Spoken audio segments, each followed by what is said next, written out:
Santé à maître Nico Mayengi les alignés. Martin Fayulu Nambandaka a empêché pour être akende na bikoro. Il y a toujours des quoi. Qu'est-ce qui se passe? Cour de cassation, maître Nico Mayengi a cassé décision. Il y a cour d'appel où il y a condamné Vital Kamerhe pour 13 ans. Il y a des travaux forcés. Vital Kamerhe fut premier ministre.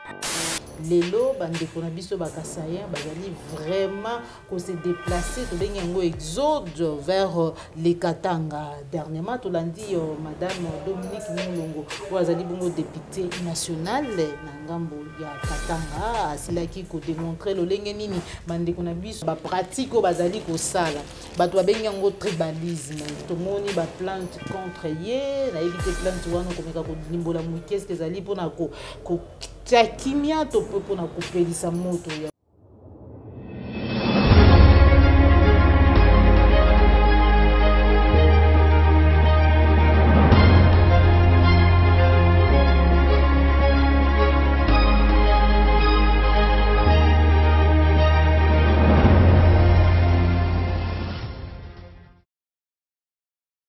Et c'est vous allez belé, Bandiko Balandi, il y a plus clair télévision, la chaîne de vérité, la chaîne qui vous informe en temps réel, l'homme beauté Nabino.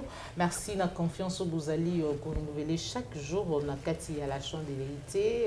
Merci la confiance au Bouzali pour renouveler et pas à maman Joël Kombépé soutien Nabino, na Cathy à plus clair télévision, la chaîne de vérité. Voilà les lieux alliés émission spéciale après Bassanza et Belé, Tozongi, Toye Pemeni à moi Namboka Nico Maïngi.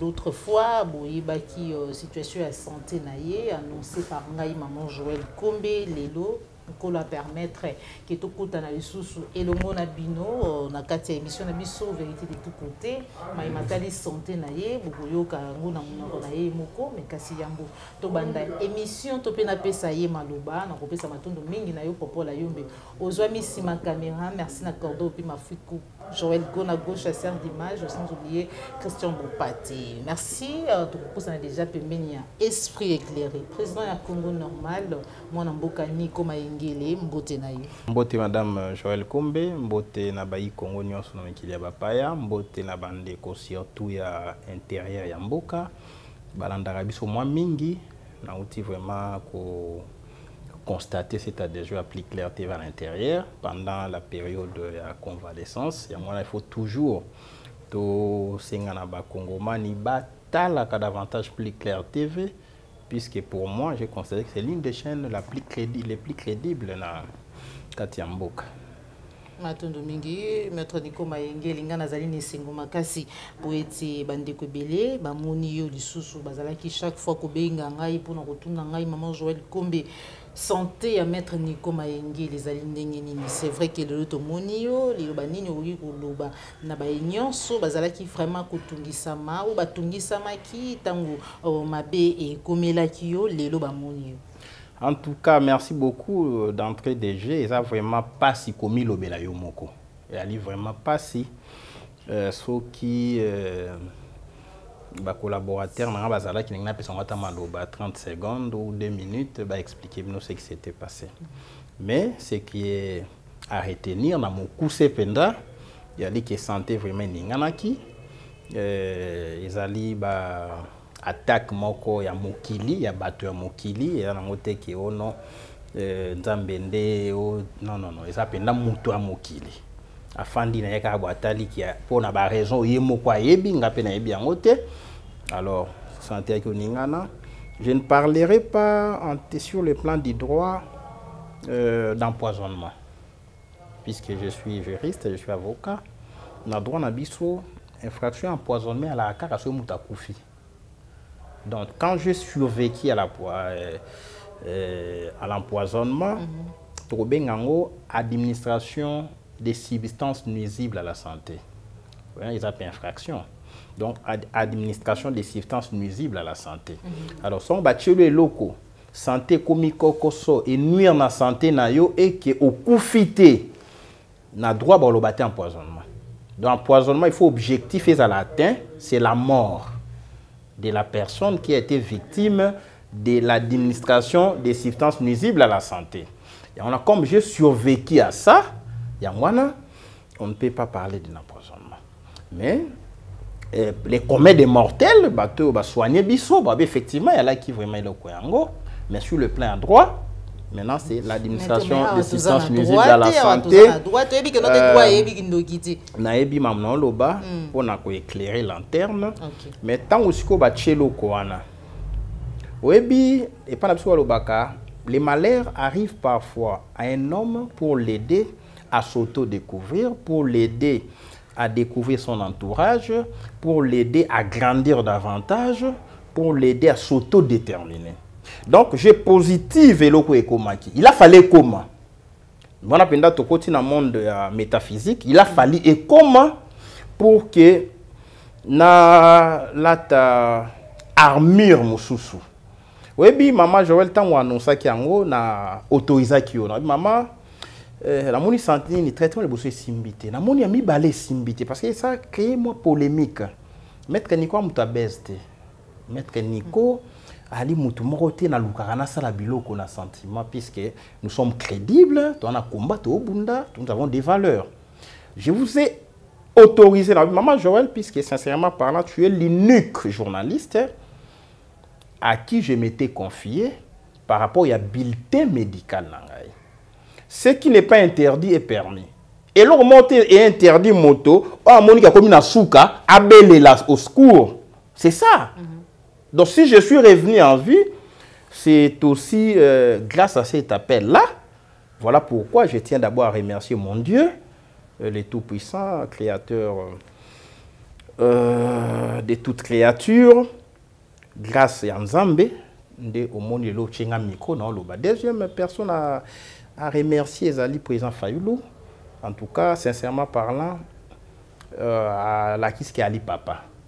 Dès le premier jour, Alobi fait un effort, viens vers moi. Na commis pas président Fayoulou, la talinga, non, il y a un problème. Il y a un problème, tu dois vite faire tous les. Il m'a recommandé tous les examens Mundele. Je dis bien tous les examens Mundele. Je suis allé même dans les détails de l'examen. Négatif. Je suis revenu. Il y a un problème. C'est quoi? Voilà. Donc, Bouma Solo, alors que il n'y a pas batouté, il y a un restaurant, il y a un staff, côté où tu es évité. Donc, le président Fayoulou, en tant que père, c'est très important, il m'a soutenu. Même dans ma prière. Ça, je vous l'ai dit. Il m'a soutenu de toute manière. En plus, on remercie la diaspora congolaise, c'est très important. Si aujourd'hui guérisseur, c'est grâce à la diaspora. Donc c'est grâce à l'appel au Salaki, il y a des gens qui ont joué traitement de bossé simbité. Oui, bien, dans l'action photo, tout le monde a comme un moindre roi likala. Donc moindre, on a comme divisé par deux. Alors, au Sali appel et par la soirée au Baka, au monindo qui belé là. So il sentait à malamouté, so mon maman a kobeli sa mwana a cheki sur estime ta cheki sur a ça va voisin. Mais le ko bi mona na nzoto yani homme so bi non o ça qui tout est. Ah o ça fièvre jaune. Et ça na de moi na ngai.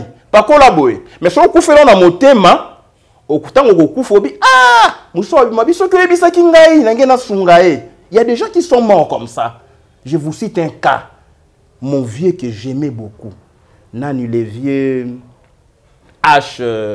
Henri Thomas Lokondo. Il y a des indices, des sources que le vieux a été empoisonné ou aurait été empoisonné. Mais tant que Koufi va tomber regrettant les bébés, j'étais là. Ah, ce qu'il y a là qui poisonne, biso, tu vas aider. Pourquoi le bas quitter? Laissez-vous comprendre. C'est très important. Il y a longtemps on lancé appel, Dieu a fait grâce. Un ami à partir des États-Unis, a été. A Bengi, à partir de Est, na autant en Mboka te, a Kena fait faux en Mboka. Abi Nico, et loko lobi wana façon ba symptômes expliquer, ngai ba empoisonnanga 9 fois. Je suis aux États-Unis. 9 fois. Alors je vous envoie le monsieur qui m'a sauvé. Atindi billet avion. États-Unis, Goma, Fizi. Chez les Bembe. Je ne donne pas les noms, je ne donne pas les détails. Motaouti Est, ce qui est le bakité, à la tête. Motauti est à Kinshasa, a sali 3 jours. Motafuti billet. États-Unis, un Congolais normal. Moto ko traité na yebiete. Aye a bengi, ba pesinga ba coordonner à Zabo et tout ça. Na yambie na logé. A traité ngai a bimisi ba biloko ngo ba bi voilà, il y a nature telle, il y a poison, il y a nature telle, il y a poison. Alors, na fandi no bi mais bato yo balobaki non ki ko lobate ce ko zobela. Quelque part il y a peu moi qui sorcellerie, moi qui ndoki. C'est sincèrement parlant. C'est faux et archi faux. C'est faux et archi faux. C'est comme si on alerté, moto ache pourtant on découvrir que non te oyebi ba ko comment netika ko ba kisato ko changer ba stratégie. Mais moto ache le poison et bateka ache le poison. Si ko yo oza victime lobi que na la poison. Est-ce que informé tout informé bateau ba yebi te pour ba bikisa yo.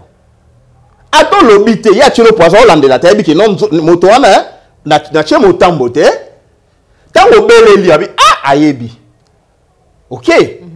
Peut-être que je m'approcher à vous repérer. Il faut faire très attention. Aujourd'hui, tel que je suis là, je vous dis que Nakomi Motomosusu. C'est vraiment sérieux. Alors, non. Victime. On ne peut pas empêcher ou empêcher victime à l'obate qui n'a li atteint. Mais tu vas comprendre. Mais pour protéger les guérisseurs, Moto abikisio. Au kon lobela été pour ba koluka ba bomae et puis ba tomusu ba obikate. Est-ce que vous comprenez? Mais moto ali victime fois ganga. Tolobaka yango te. Ah, yana ko bela bokono songolo. Pozwa kisite. Ba ko pexolo ba ko bela bokono songolo encore ki ali bitumba. Donc na talisio que soki olobaki te peut-être na mission na réalité. Pour au-delà Nzambe, Nzambe utilisera batote. Il y a un instrument, peut-être, mon nom c'est qui? Au lobby. Moi qui les témoigne amour vis-à-vis de Nico Mayengele. Il y a des gens, ça les déplacements où tu Londres, tu awa, na Kinshasa. Abi Nico, je viens te voir. Il y a des gens, où tu États-Unis, qui m'attendent na Goma. Lobi Nico, na okaki maman Joël Komba Lobaki, na Longwe Goma na Kinshasa. Il y a des gens qui sont venus de la Belgique, de la France. Abi j'étais dans séjour. Namunayo. Non, s'il vous plaît, nous avons un détective. Nous avons un détective. Il y a un empoisonnement, un détective, même il y a des gens de mauvaise foi. Donc, même 2 ans, ça va utiliser, on a détecté déjà. Vous comprenez? Donc, voilà, maintenant, je dis merci vraiment dans le monde entier, diaspora congolaise. Je ne cite pas les noms, puisque Belé Wabiba est tout en bangote. Merci à Katia Mboka, au-delà à toi, journaliste engagée, patriote, résistante. Je remercie particulièrement mon jeune frère Louis-France, qui a soutenu la présence physique à l'hôpital. À Talingaï 2 fois, il m'a proposé beaucoup de services. Par moment, il s'est fait même mon chauffeur parce que je ne parvenais pas à conduire. Donc Louis-France a témoigné beaucoup d'amour, beaucoup de sympathie à ces cas. Il m'a vu comment je souffrais et puis je l'ai vu par moments verser des larmes. C'est sérieux. Alors on a un coup de chapeau, un remerciement particulier à Louis-France. Donc après, je crois que je dois lui réserver aussi une première intervention dans la chaîne Naé, puisque la vie faut ça vraiment reconnaissant. Je l'ai fait avec toi, je l'ai fait aussi avec Louis-France. Vous êtes les 2 Congolais qui vivent à Kinshasa, qui sont venus me voir dans l'état critique. Voilà, on a dit 2, pas 3. Dans le but, 2. Alors, vous êtes 2 Congolais comment? Mais vous avez la bande il y a la mouka, il y a bango ba yaki otala yote. Dans le but, 2 Congolais. Ah oui. Ici à Kinshasa, vivant à Kinshasa. OK. Au besoin peine au se déplacer moi si au bina qui est la maître Nico plus d'une fois. Louis-France, je vous dis, c'est l'unique garçon, toi c'est l'unique fille. Donc pour moi, c'est un couple. Alors, au-delà à présent, Fayoulou, qui a bengi plusieurs fois, même à qui tourné, qui n'a bouindé, il a fait que nae, a bengi a biniko santé à malamute. Va continuer les soins. Alga qui de kenge, a bengi a bin non santé à bienté. Alga qui de l'isala. Chaque fois où tu voyages à Zongi, à réunir tous les communicateurs, tous les cadres à la Mouka, notre staff, comité de stratégie. Question liboso comment va Nico Mayengele? Sa santé.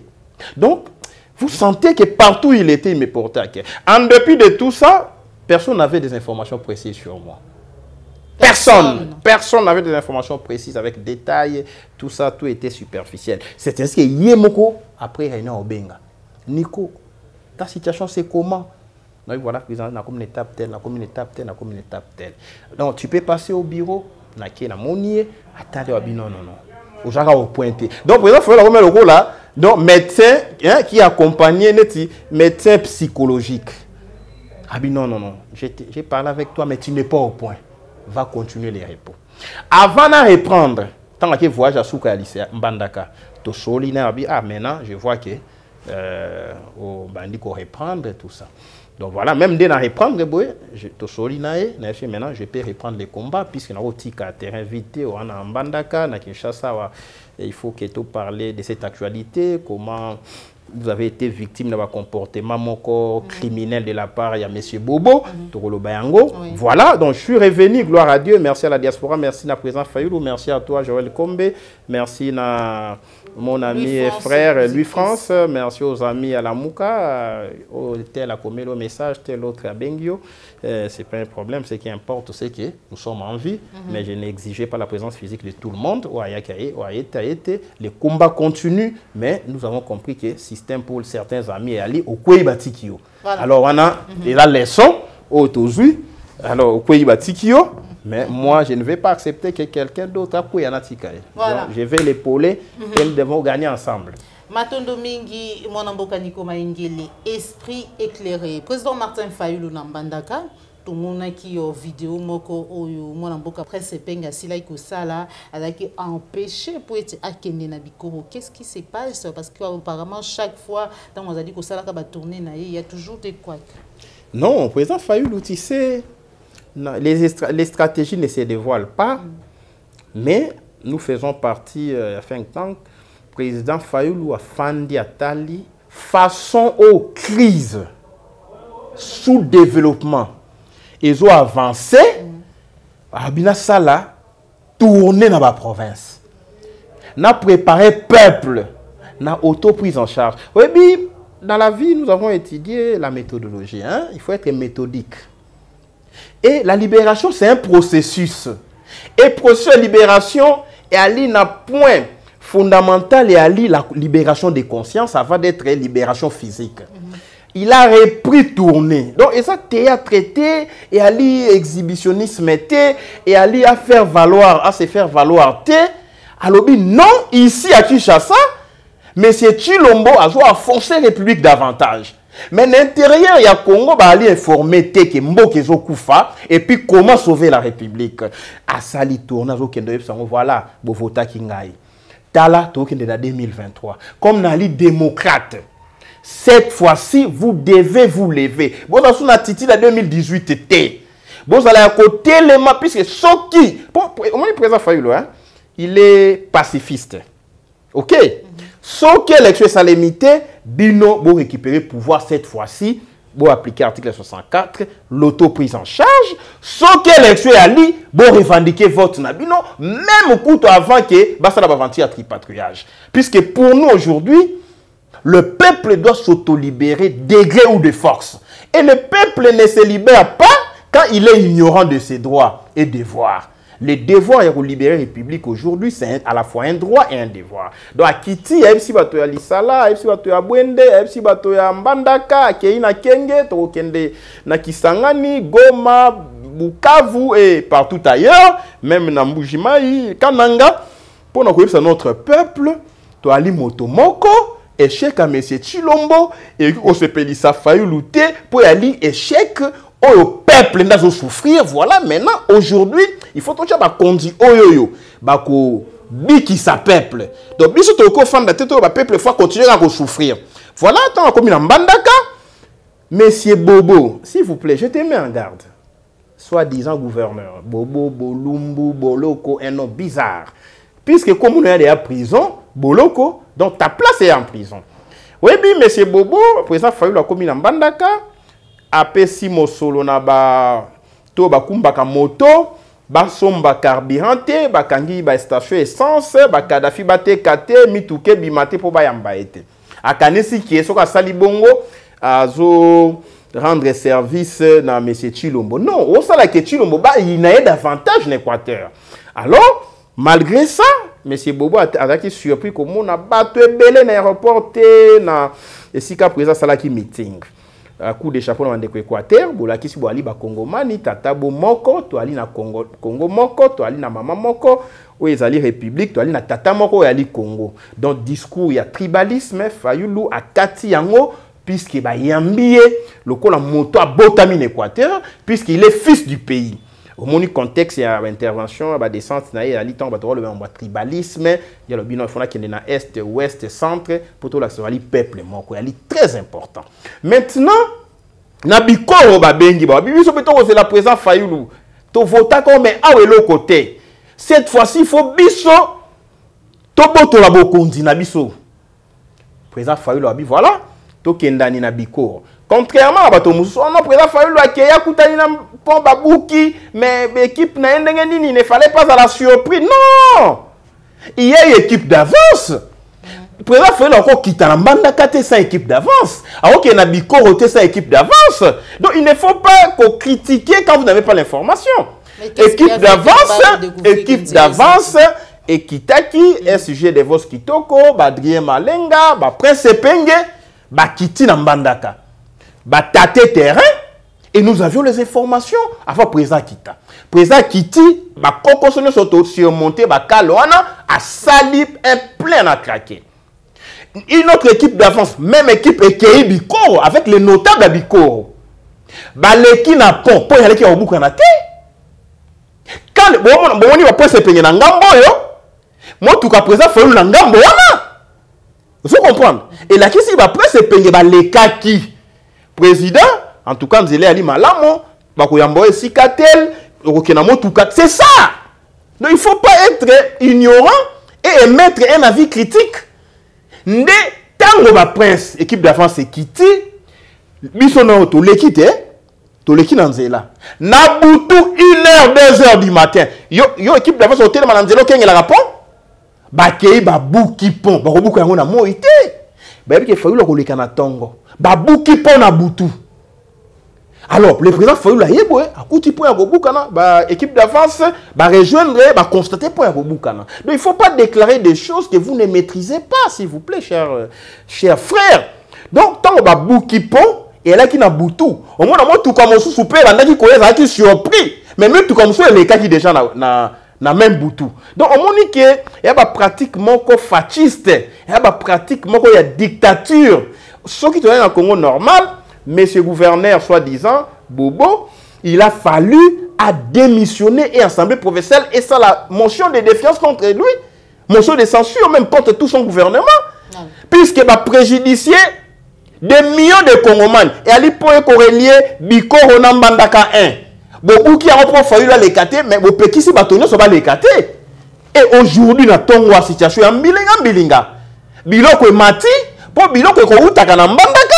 Et kokende bikoro biloko ko uta na bikoro et kokende mbandaka et ali des centres de consommation. Donc aujourd'hui ce peuple a tomboki na ko saluer et na coup de chapeau na population en mbandaka parce que monsieur Boloko Bobo a ko tomboki sa peuple. Donc peuple faut occasion nyo so ba ko tout mon la tomboka les responsables c'est Bobo.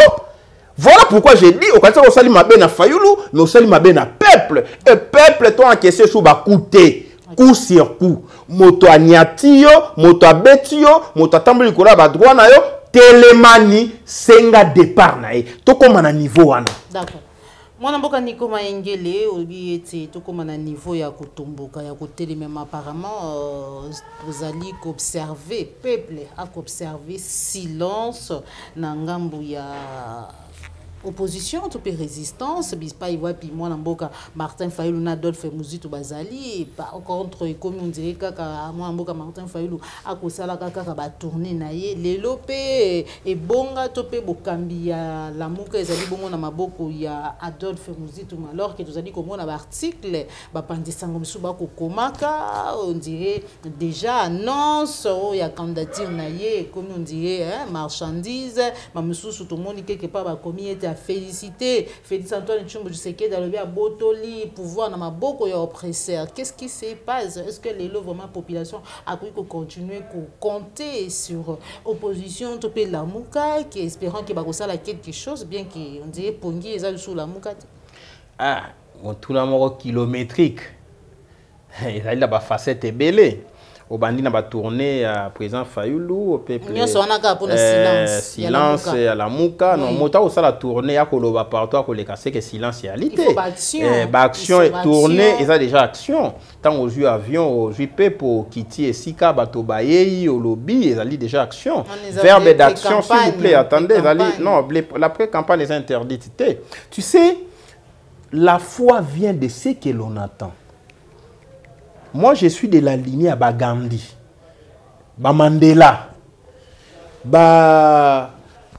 Martin Luther King. Au monde, on a grands esprits. La foi vient de ce que l'on attend. Tout le travail que diaspora est au sala, que là, et tous occupé. Et qui discours est occupé? C'est côté de toi, Batou. Mais ça fait 20 ans. Pour bateau, ça l'a convaincu que tu es occupé. Donc la foi vient de ce que l'on attend. Ce que l'on attend vient de la parole libératrice. Il ne suffit pas de parler, mais aux Olobanini. C'est là que moi j'introduis la dimension de libération de la parole. Puisqu'il faut contrôler dans Olobanini, objectif, il y a discours, il y a zanini, puisque Okikoloba, sans atteindre l'objectif, il y a libération. Il y a des gens qui communiquent sans communiquer. Aux Olobanini. Donc il faut tous un discours méthodique. Ce qui est dans le lobby, et que qui peuple. Il ne faut pas koloba pour la koloba. Il y a des grands esprits, des Gaulle, les soins des mots. Au monde a leader, a moto koloba ka mingite, absolument dans le lobby kaka oyo. Message n'a pas atteint tel objectif. N'est-ce pas comprendre? Donc voilà la dimension à libération. Imagine-toi un peu. Oui, c'est peuple. Oui, voilà. Bangomo Baloba qui élection 5 ans. Tu commis en 2023. Pour l'élection seulement, il a fallu tous en loi électorale. Mais loi électorale est réalité. Il a fallu tous en fichier électoral. Fichier électoral est réalité. Il a fallu formation à agents électoraux. Formation réalité. Il a fallu mon solo. Mon solo réalité. Peuple causé la terre. Bango, Bacho de fait accompli en 2023 l'électualité, il faut tout anticiper, tout le monde continue à biso. Laissez-vous comprendre. Tout comme ce peuple en 2023. Alors, 2023, tout le monde doit récupérer son pouvoir. Mais moi, je ne suis pas de ceux qui pensent que 2023, ils vont anticiper, dans le dialogue, dans le négociation, candidature marchandise, offre politique, si et là, pour tétaniser la mouka. C'est pourquoi en politique, il faut anticiper. Il faut quitter. Il faut développer les stratégies afin que l'adversaire ne nous surprenne. Voilà pourquoi aujourd'hui on ne peut pas déclarer des candidatures. Aujourd'hui, il faut préparer notre peuple dans la libération. Nous avons déclaré candidature dans le lobby dans le forum. Nous avons déclaré candidature. En dehors, il y a cadre légal, congrès. Qui est congrès. N'a cause la candidat. Et la Kisikaka et Ali offre politique, marchandise politique, en prévision de dialogue pour se positionner. Il y a qui partout fait comme dans un candidat. Mais c'est un président élu qui doit être candidat à sa propre succession. Donc c'est de l'agitation. Koloba lelo, que nazali candidat, alors qu'il faut tout bunda pour que la non-souveraineté na biso. Puisqu'on a un candidat dans beaucoup d'élections ça le matin, on a un candidat dans beaucoup déjà M23 zongeli bitumba, on a un candidat tant mutalobi Nico Maengele aujourd'hui je suis candidat sur le dialogue et le lobby nobanini, ngana ke dialogue comme candidat président. Mais vous comprenez? On appelle ça le positionnement politique, la candidature marchandise. Puisque un positionné politique s'offre au plus offrant. Donc là, c'est un débat à distraction. Débat aujourd'hui, débat aujourd'hui, peuple soit il faut s'en informer, mais c'est Chilombo est pire que tous les autres présidents va connaître dans Mboka. Il est pire que tout le monde. Et comme papa, il faut le plaquer au sol. Et aller prophétie, aller testament. Avant qu'il ne soit tard. Puisque les autres développeurs, tu as une stratégie. À ça, stratégie, à un moment donné, quand ta popularité est en assez, puisque j'étais malade, permettez-moi 30 secondes, quand ta popularité est en assez, stratégie en ligne. À Camoni, un cardiologue, pouf, à Sali, photo d'un cardiologue. Eh, va combattant la photo, va résistant, va opérer, monter ma qui est ouvert. Il y a mon quoi faire fuiter formation maman Joël, qui est ça qui opération qui est ouvert. Et bimi na circuit na pesi diaspora élément à langage comme distraction.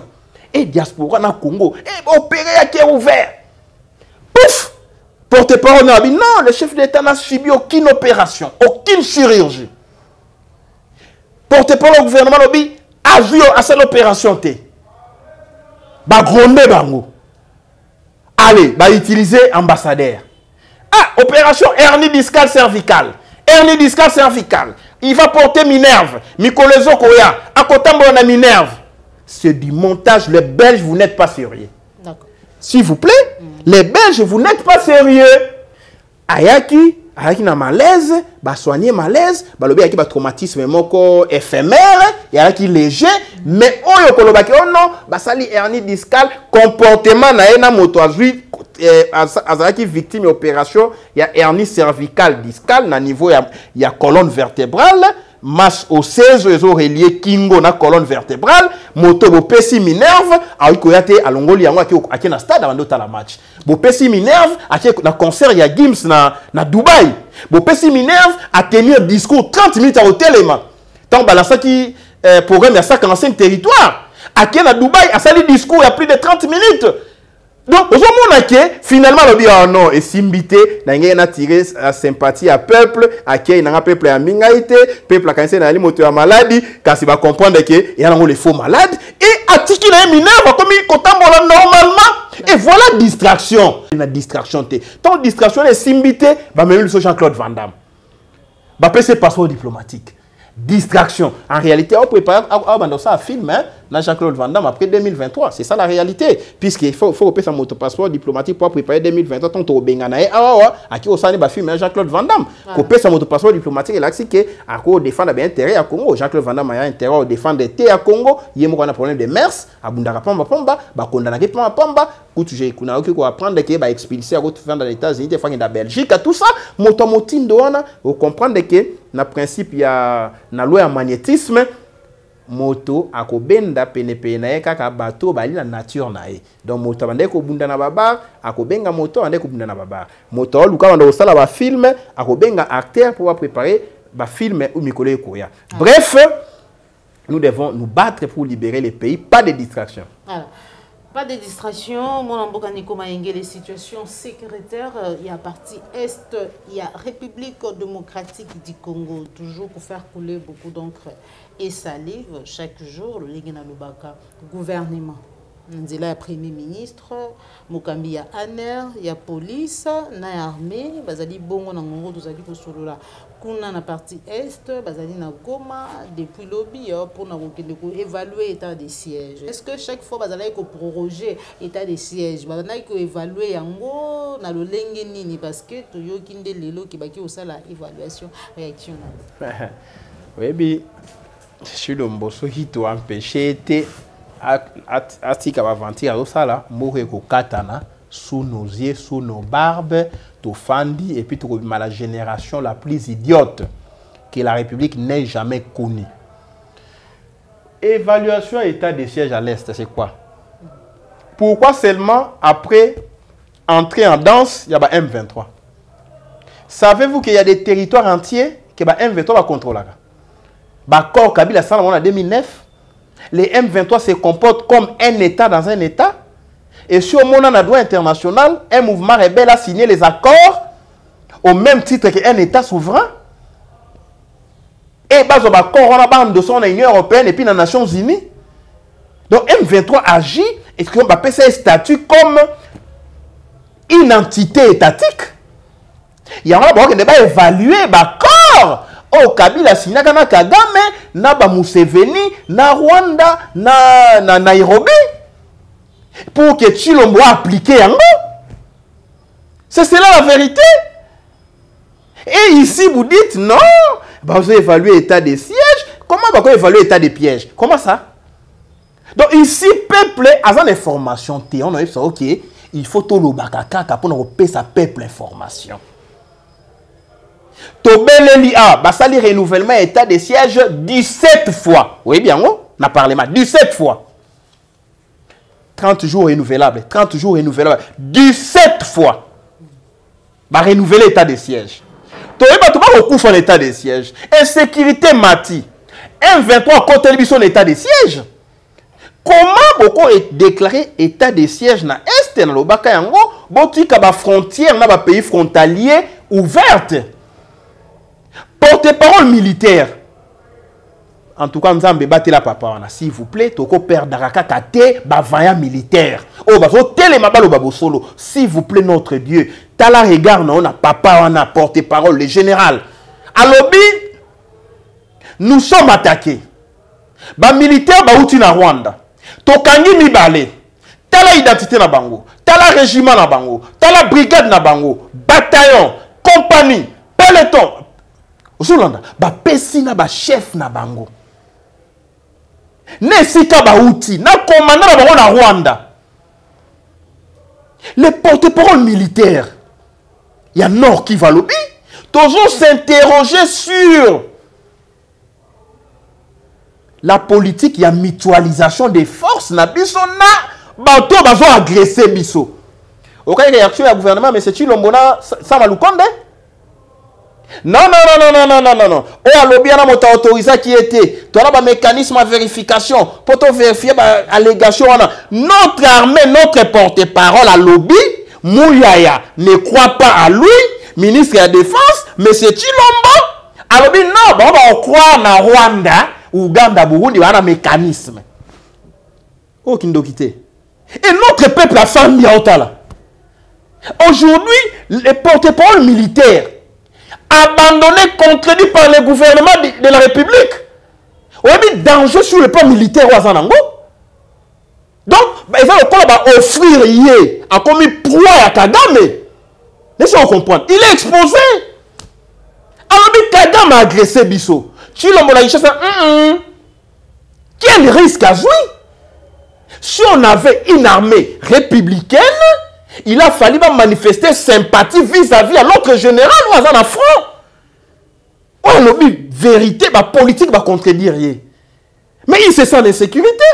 Maintenant, on va évaluer, exclure rapport naïe, il y a vivre les faits, évaluer la Rwandais, Ougandais, Burundais, na mécanisme na bango régional, au Kabila Tikaki, Tshilombo continue na yango. Voilà pourquoi notre peuple doit avoir la vraie information pour dire état de siège et ali processus il y a balkanisation bazo évaluer intérêt ya Rwanda, Ouganda, Burundi à l'est oyoki Rwanda na Ouganda après théâtre na bango fongoli frontière non Ouganda Museveni na Kagame bayokani bande ko distraire biso Tshilombo nga cha musapi entre Rwanda na Ouganda bosani ke Rwanda Kagame ali création à Museveni. Ceux qui ont une histoire, c'est la politique. Un gouvernant sans histoire, c'est un danger permanent. Un peuple sans histoire est un peuple sans âme. Voilà pourquoi il y a toujours le bas. Peuple à Goma, vous avez un porte-parole militaire qui vous a défendu. Vous protégez. Vous protégez Denis Mukwege. Vous protégez le territoire na biso na Est. Vous comptez sur monsieur Tshilombo na Kinshasa. Il a trahi. Il y a un moniteur qui a évalué. Corps na bango na Est. Bengi état de siège. Mais en évaluant, bazo pointer doigt na Kagame. Tant que vous avez Kagame, il y a tout vérifié le mécanisme. Kagame est innocenté, disculpé dans l'opinion internationale.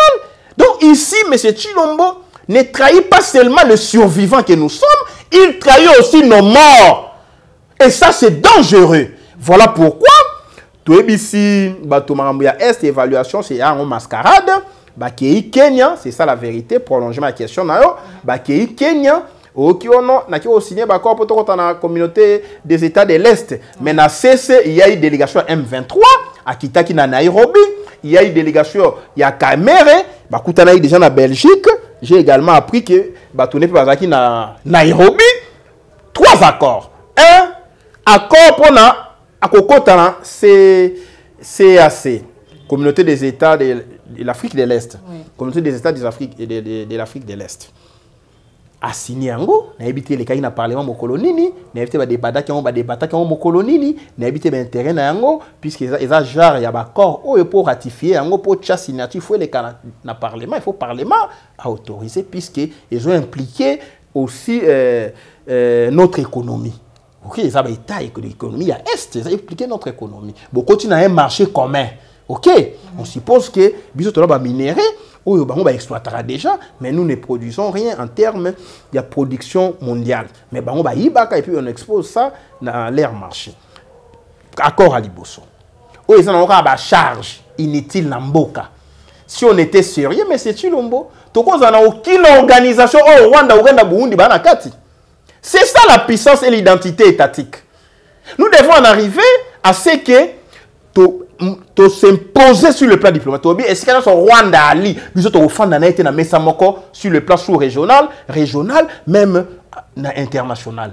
Parce qu'il nous a tués. Nous devons vendre nos morts. Mettons, on fait un agresseur, on défier, on laver. Et à continuer l'agression. Donc, il faut boycotter la présence de Rwanda Ali, contre Rwanda Pembeni. À réparer ce qu'il a fait dans le Congo. Deuxième élément, accord dans M23. Na Nairobi, et signé dans Nairobi en mars 2009. Et signé dans Nairobi. Accord à CNDP. Oui. Accord à CNDP 2009. Il y a eu comme M23. Bazo Senga, dialogue. D'accord, si? Bazo Senga, dialogue. Vous avez aussi des candidats, M. Nakishasa, votre président déjà, notre commune, il dialogue. Alors, Nico Mengele, Toluki, libération. Alors, ici, il y a M23. Il y a des dialogues. Mais M23 est un membre du gouvernement à Samaloukonde. Donc, il y a l'issiko, négociation à territoire, négociation à proclamation à un État. Alors, Kagame est derrière ça, Museveni et les autres. Au moins, déjà que kuna bandai utonga banziana est koto Kagame a continué un projet il y a cité moderne. Donc, ici, M. Chilombo, il faut faire très attention. Tous les accords au Rwanda, on viendra casser ça quand le pays sera libéré. D'accord.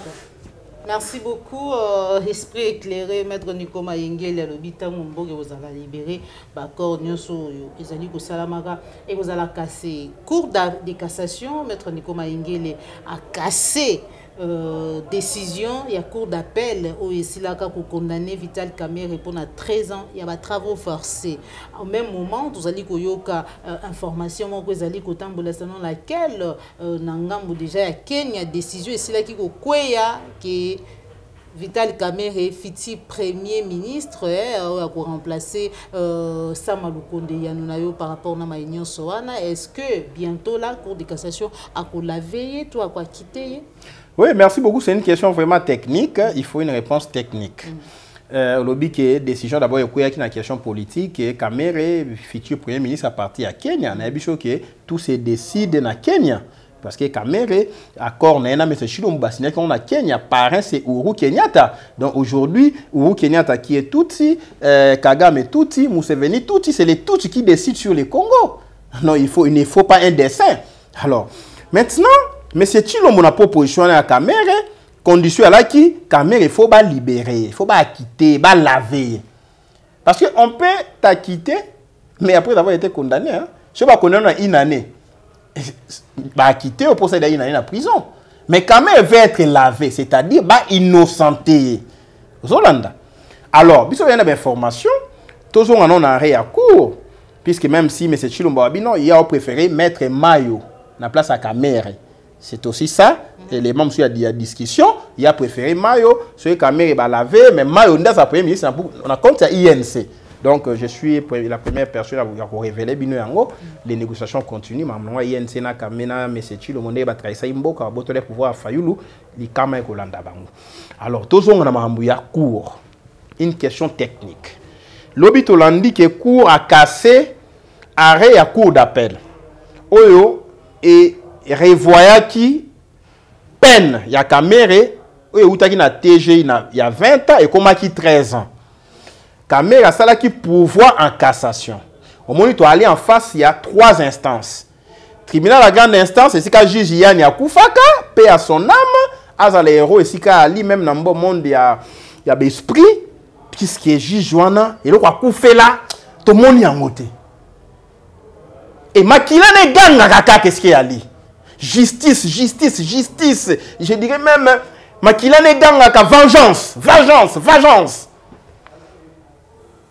3 instances. Tribunal de la grande instance a condamné Kamere à 20 ans, c'est technique. Cour d'appel a condamné à 13 ans. Cour de cassation a annulé. Condamnation à cour d'appel. Et là, qui signifie? Quand la cour de cassation casse une décision et la cour d'appel avec renvoi de juridiction. Dans des termes clairs, et là, ici, la cour de cassation, qui saisit, dans la requête, il y a pouvoir de cassation, il y a condamné Kamere. Kamere alobaki, ba sambi singai, ba violer mibeko. Dans la cour de cassation, elle a qui saisit notre fond et dossier. Pour revoir condamnation naie, to a acquitté, pour ba acquitter kamoto na fond. Donc cour a tali makambo ya fonté. La cour a tali makambo ya forme. Ils allaient pouvoir en cassation. Est-ce que traiter tel et elle a qui violé? Premier élément, il y a vérification, il y a décision soumise dans la cassation ou déférée dans la cassation. Est-ce qu'il y a une violation à la Constitution? Est-ce qu'il y a une violation à la loi? Est-ce qu'il y a une violation à traité? Est-ce qu'il y a une violation à... Il y a coutume internationale, il y a coutume, le principe. Alors, batali. Nde ba komona na requête ya Kamere ba pesi raison ba lobby. Kamere ba sambisa ki na cour d'appel, ba bengi sa ki pour que ndako samba na mokando ba bengi notification des dates d'audience. En lieu et place, il y a citation à prévenir. Et violer Mobeko, code de la procédure pénale, l'article 104 alinéa 3.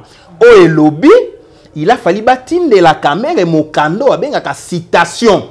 Hollandi, il y a un problème de forme. C'est une règle de procédure. Laissez-vous comprendre. Ne cours à tel objet là qui violé, a cassé. Arrêt, il y a cour d'appel. Comme arrêt, et à la forme, na fond. Aux Hollanda, na forme, babengi sakiye, na mokando elongo banité. Notification des dates d'audience. Mokando elongo bani, et ali, citation à prévenir. Na fond, ba condamné qui est na 13 ans. Le la cour de cassation a cassé forme. En droit, nous disons, la forme garantit les fonds. Puisque la forme est cassée, la condamnation tombe. Hollandi, si Kamere, quand la cour dit renvoi de juridiction, c'est-à-dire ajout prévenu, Kamere a zongissié na cour d'appel, il y a Gombe nouvellement composé pour bande la kosambisaye na ko banda ko tindele mokanda o elongo bani o babengi citation à prévenu conformément à l'article 104. Hollandi, de l'ongo là qui violé la cour a l'obi ba corriger, ba bande la procédure, ba bande la kosambisaye en fait comme en droit. Yango na le poto ba lobi, la cour a cassé l'arrêt avec renvoi de juridiction. En réalité, Kamere a zongi na situation, il y a condamnation à tribunal à grande instance. On va condamner qui est à 20 ans. Donc, sanction au Kamere à l'angolelo et à 20 ans. Vous avez il y a une boutique technique na ba technicien. Pour les autres, ah, Kamere, un homme libre, libéré, ba annulé. Non, ba annulé forme, ba bande la kosambisa. Si comme ba bande la kosambisa na wapi, na degré d'appel. Degré d'appel qui est déféré dans la juridiction. Qu'est-ce qui est déféré dans la juridiction d'appel? Il y a le jugement à 20 ans. Okay. Il y a tribunal à grande instance. Si comme ba bande la kosambisa, ba la qui s'est mal jugé, il y a jugement à 20 ans. Soit à l'issue à procès cour d'appel comme juridiction de renvoi, nouvellement composée, akoskata soit à quitter caméra tiki soit à condamner ozolanda si comment on est à droit on a dit tout comme nako bandela ko fambisa caméra on va condamner na 2 ans par exemple bon bien ça il y a 2 ans na boloko n'est-ce pas comprendre d'où acquittement oh non ben fraction est établie ozolanda oh non ba innocenté ba acquitté on les renvoie de toute poursuite ozolanda. Donc ici, l'enjeu c'est la cour d'appel qui peut soit réviser à la baisse, revoir à la baisse, condamnation à 20 ans, soit qu'on l'ongola yango nyonso, soit qu'on diminue yango, n'est-ce pas comprendre? Yango tant qu'on va zongi si on a sur le plan des droits, c'est du bon droit. L'article 104 a été violé puisque c'est une règle de forme. Mokanda babi tinda citation directe tindi notification de date d'audience. Là, il n'y a pas de débat. Là, il n'y a pas de débat. Maintenant, sur le plan politique, est-ce les juges à cour d'appel? Vous en avez libre? Puisque Caméra a connu une victoire d'étape. Donc, sur le plan procédure, avons une possibilité, juge, une injonction à pouvoir, acquitter.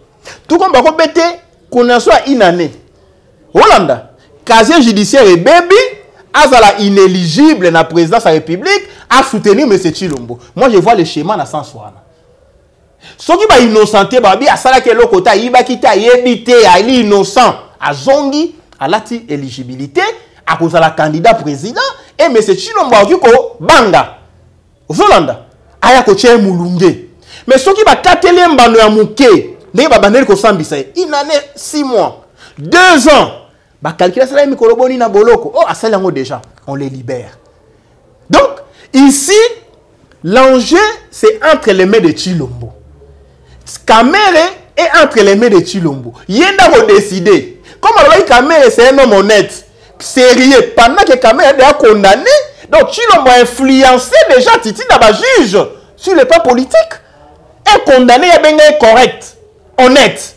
Aux Hollandais. Donc, je crains que bah juge à cour d'appel peut pas le oh non Azan est correct Azan est honnête aïba ki mokie to aïba kite to batika et to bakitamano. Donc ici mais les maîtres en jeu, les chefs des opérations, le chef d'orchestre c'est monsieur Tshilombo. Il nous avait déjà prédit que Caméra va jouer un rôle clé Namboka pendant qu'il va connaître qu'il a 20 ans. Donc ici ceux qui va juge à cour de cassation, va payer de liberté, place Caméra senga angoté, et on va juge à cour d'appel. Donc la justice n'est pas encore totalement indépendante. Il y a des juges qui subissent des pressions politiques. Il y a un moment les bâtonniers nationaux de Matadiomba n'a livré rien la jurisprudence. Oui, qu'est la jurisprudence n'a qu'à t'attaquer la décision politique.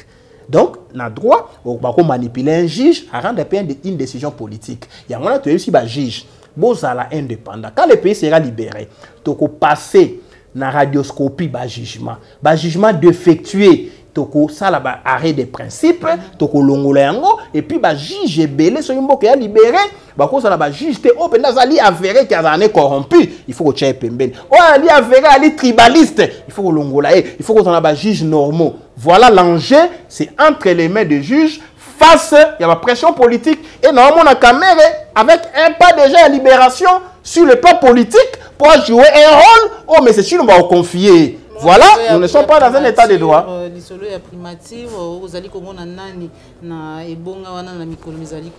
Tantôt on parle de Jean-Pierre Bemba, de l'autre côté de Vital Caméra, soit le MLC, ou INC. Non, politiquement, si vous avez un politique, vous avez dit, M. Tshilombo 3 ans, 4e année, on peut comprendre que M. Tshilombo a plus besoin de premier ministre faible. On a besoin de premier ministre avec une forte personnalité. Au Bemba, premier ministre, au marché. Caméra, premier ministre, au marché.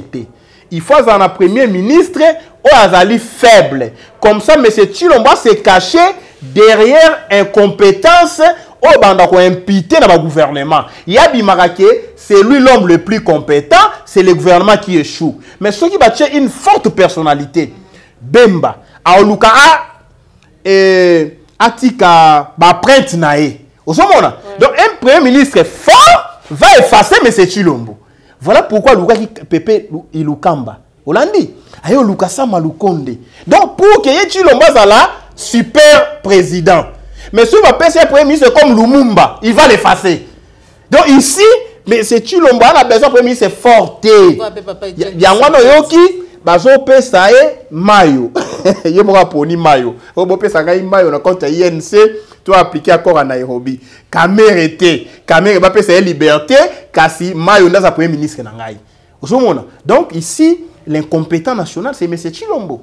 Quand on dit que M. Tshilombo est incompétent, au fin l'incompétence, elle est faite de ne pas être à la hauteur d'une tâche confiée, soit par la loi, soit par la constitution, les règlements, ou un texte qui régit une société ou une structure. Donc, à ça, à la hauteur T. Comme à ça, à la hauteur T, il va se cacher derrière le Premier ministre faible. Il y a un Premier ministre faible. Voilà.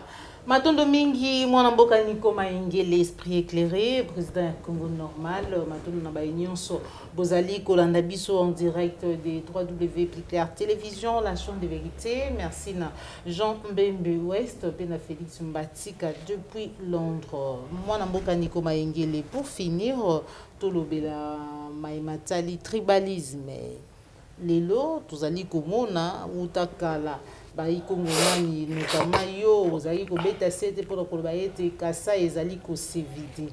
Lelo bande konabiso bakasayen bazali vraiment ko se déplacer to bengi ngo exode vers les Katanga. Dernièrement to landi madame Dominique Moulongo ozali bongo député national na ngambo ya Katanga asilaki ko démontrer ba pratique ko bazali ko sala. Bato bengi ngo tribalisme. To moni ba plainte contre ye na éviter plainte wana komeka ko limbola mwikes kezali pona ko kimia to pona ko pelisa moto na lizo zali ko sala par rapport na maïnyon wana mazali ko. Ah, merci maman, merci beaucoup. Toki discours ya tribalisme mati makasi, maman Dominique Moulongo alobiete, bandeko bauta kasai, exode massif, bango bakeye kuna na Katanga, bakoto sa bakutime local te, bako boma imbwa publiquement, bako lia imbwa publiquement, yango moni, batebele batomboki, mo ba susceptibilité, ti baki ko funda ekuna na parquet général près la cour de cassation pour aller député. On a tali na landeli penda discours na e asala qui pas maman Paulette. Maman Paulette na zongeli déjà na koya na fauteuil rouge kala mingité. Webi Nathalie na moni qui bande ko na biso o ba na bokonzi balingi ko manipuler opinion trop. Alors ce qui maman Dominique a glissé mokié. Mais batolo mosusu te ba Israël ba bima ba kangisa monoko ba pesa injonction il faut kolongola yango il faut retirer non s'il vous plaît Israël Mutombo qui t'a fait procureur général de la République qui t'a fait procureur général des consciences de gens donc aujourd'hui Israël Mutombo azopona okoloba nini okolongola nini s'il vous plaît bozala un peu na sens sur mesure bozala un peu na moi humilité journaliste alobaka sans parti pris. Mettons au Poningambo. Donc ici, discours de maman Dominique Moulongo. Ce qui évoque ici moto. Ok, il y a des mécanismes, mais pas d'arrogance, pas insulte contre insulte. N'est-ce pas comprendre? Parce que la tali bateau ne soit pas téléméni discours wana. Et elle bateau va aller en bois. Oh. Oui. Tala, moto ne soit téléméni discours wana aller en bois. Voilà, donc, est-ce que Mboua a un attribut? Puisque Motalobeli Mboua, bah, tu vas présenter Mboua comme étant Moulouba. C'est dangereux, s'il vous plaît. Quand il parle du chien, vous allez comprendre. Chien n'a pas de tribu. Chien est partout. Ali na Kasai, Ali na Kananga, Ali na Mbujimaï, Ali na Bandundu. S'il vous plaît, Ndeko. C'est important. Na chose tone ba Mboua, non? Vous allez entendre. Mboua a un attribut. Et bon, on s'approprier discours ya Imbwa qui est la chisike kaka biso balou bande photo défendre Imbwa.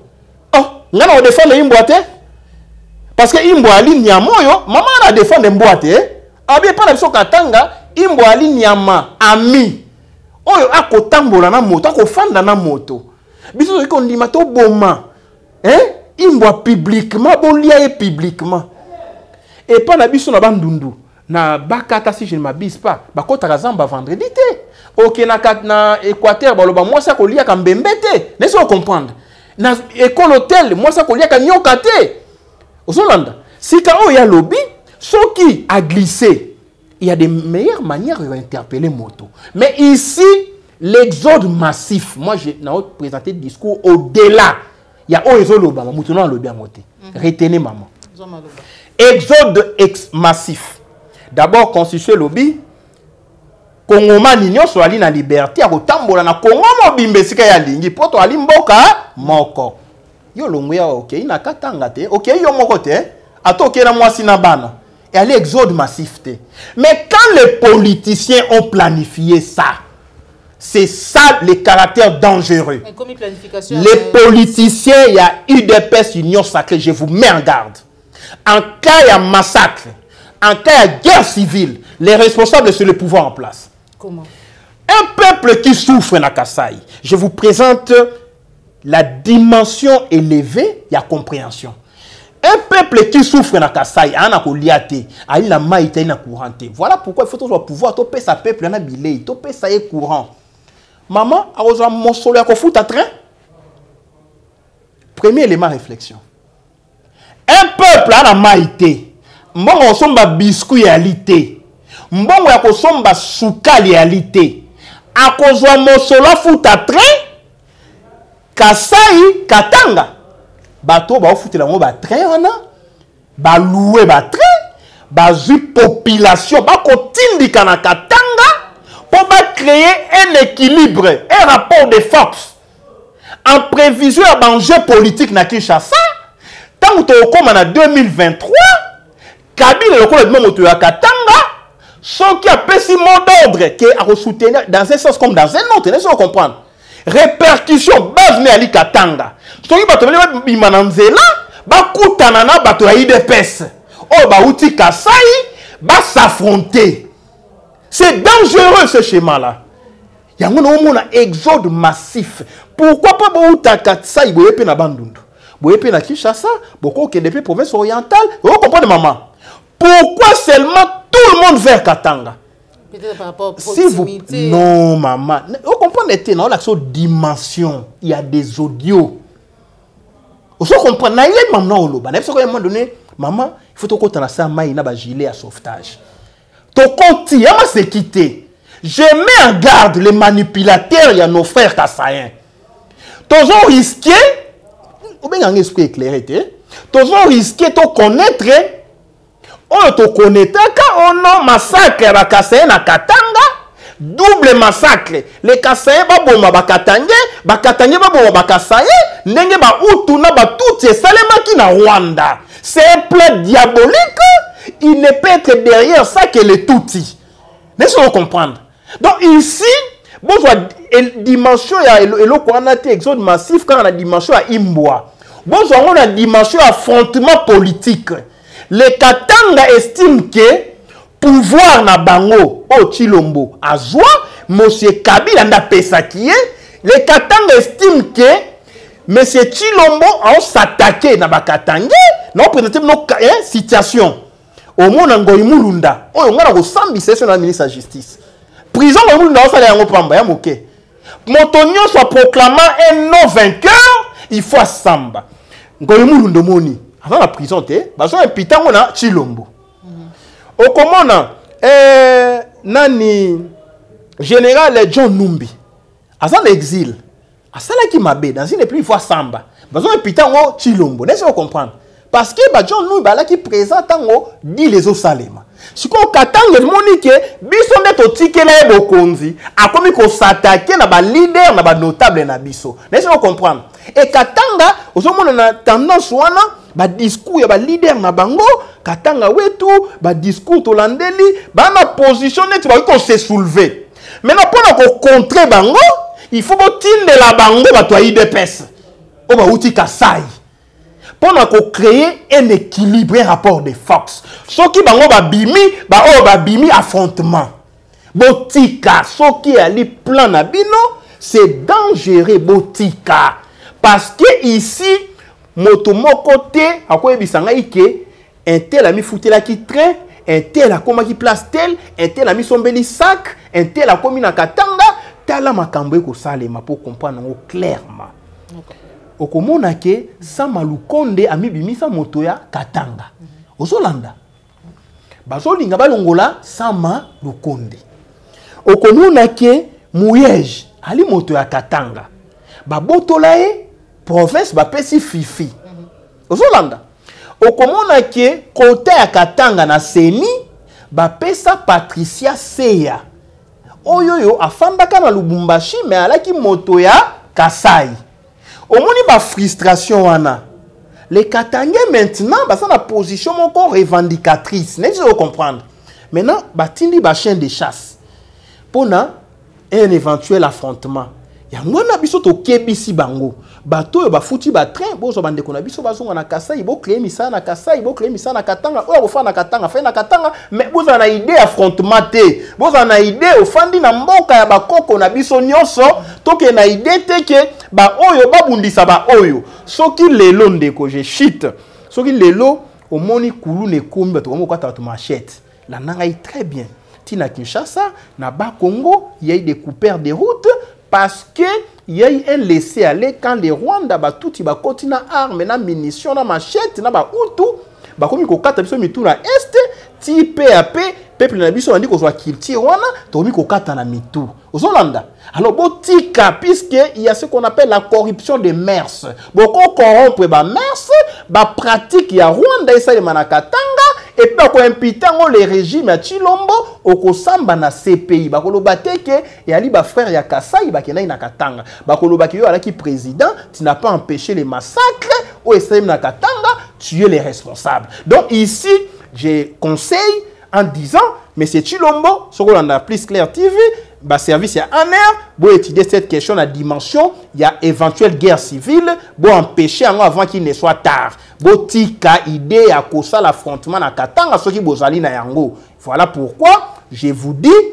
botika peuple à circuler librement pour sécuriser mais botika ko concentrer une seule population dans un coin à des fins politiciennes wana ali malamute. Bandeko balandi ya Plus Clair Télévision, tokomi na suka ya émission na biso émission vérité de tout côté. Auto salaki ne sengo ya koyamba pona bino maître Nico Maengele esprit éclairé président ya Congo normal pour être apesa makanisi na ye en rapport na Mambi Matali mboka na biso République démocratique du Congo situation politique sécuritaire et sociale ya mboka na biso bitune zalaki ya Plus Clair Télévision vraiment Joël Kombebi ya zalaki ya ye nde tokutani bongo balasima soki nkolo abateli biso me kasi yango tokabwana na ye na kozongisa susu maloba epai na ye apesa pe numéro ya téléphone mpona baye bakosepela bayoka mbongo na ye bakosepela bakota a contact na ye en privé. Maître Nico Maengele, numéro de téléphone puis message na ona bayenyo so balandi. Merci beaucoup. Plus 243 84 84 86 177. Plus 243 84 84 86 177. Merci maman Joël na accompagnement na yo pendant ma convalescence. Merci na ba ndeko nyonso oyo ba soutenir ngai. Il y a eu des soutiens de tous ordres, il y a eu beaucoup de prières envers moi. En tout cas na moni vraiment que mokili reconnaître combat au nasalaka na moni davantage place au nazali et place les sengeli natikala. Merci un coup de chapeau particulier na bandeko ya SID États-Unis oyo basala qui vraiment délégation to soli na mona vidéoconférence na yambi soutien na bango en tout cas ezala qui vraiment réconfortable. Merci na bandeko nyonso ba na kati ya mboka o babenga ki biso ba komela ki biso. Merci na ba o ba ikotala biso biso no mibale. Merci na président Fayulu pour na soutien na de tous ordres. Les combats continuent, donc continuer bitumba. Et là, il y a Nico Maengele similalité, puisque Nico Maengele est né pour vaincre et non pour être vaincu. Donc, motoki ko bang sangaite, bitumba ko continuer. Nous allons continuer à prendre toutes nos dispositions nécessaires pour préserver notre santé davantage. Mais seul Dieu est notre bouclier et refuge inébranlable. Donc, il faut vraiment se confier à Dieu. C'est lui-là qui nous a ramené à la vie, puisque j'étais mourant, je vous l'ai dit sincèrement, mais Dieu a fait grâce, il m'a fait énormément grâce. Je ne peux pas m'écarter de lui. Je vais continuer mon combat toujours avec mon Dieu jusqu'à ce que le pays sera libéré. Et ce pays sera réellement libéré. N'en déplaise à Kagame, Museveni, Chilombo, Kabila, qui doivent être tous jugés, non seulement devant les juges de ce monde, mais aussi devant les tribunaux de l'histoire. Merci beaucoup. Merci beaucoup, Maître Nico Maingele. Merci na popola yombo zoma qui si ma caméra cordo puis ma fouque Joël Gona gauche sert d'image de tokutani bongo la sima soki kolo aba télévision au sepela qui na émission liker et partager zalimba la liboso au landa plus Clair Télévision la chaîne de vérité pe maman Joël Kombe Kobo sanate pour s'abonner na kati ya la chaîne de vérité. C'était la Joël Kombe la présentation. Au revoir.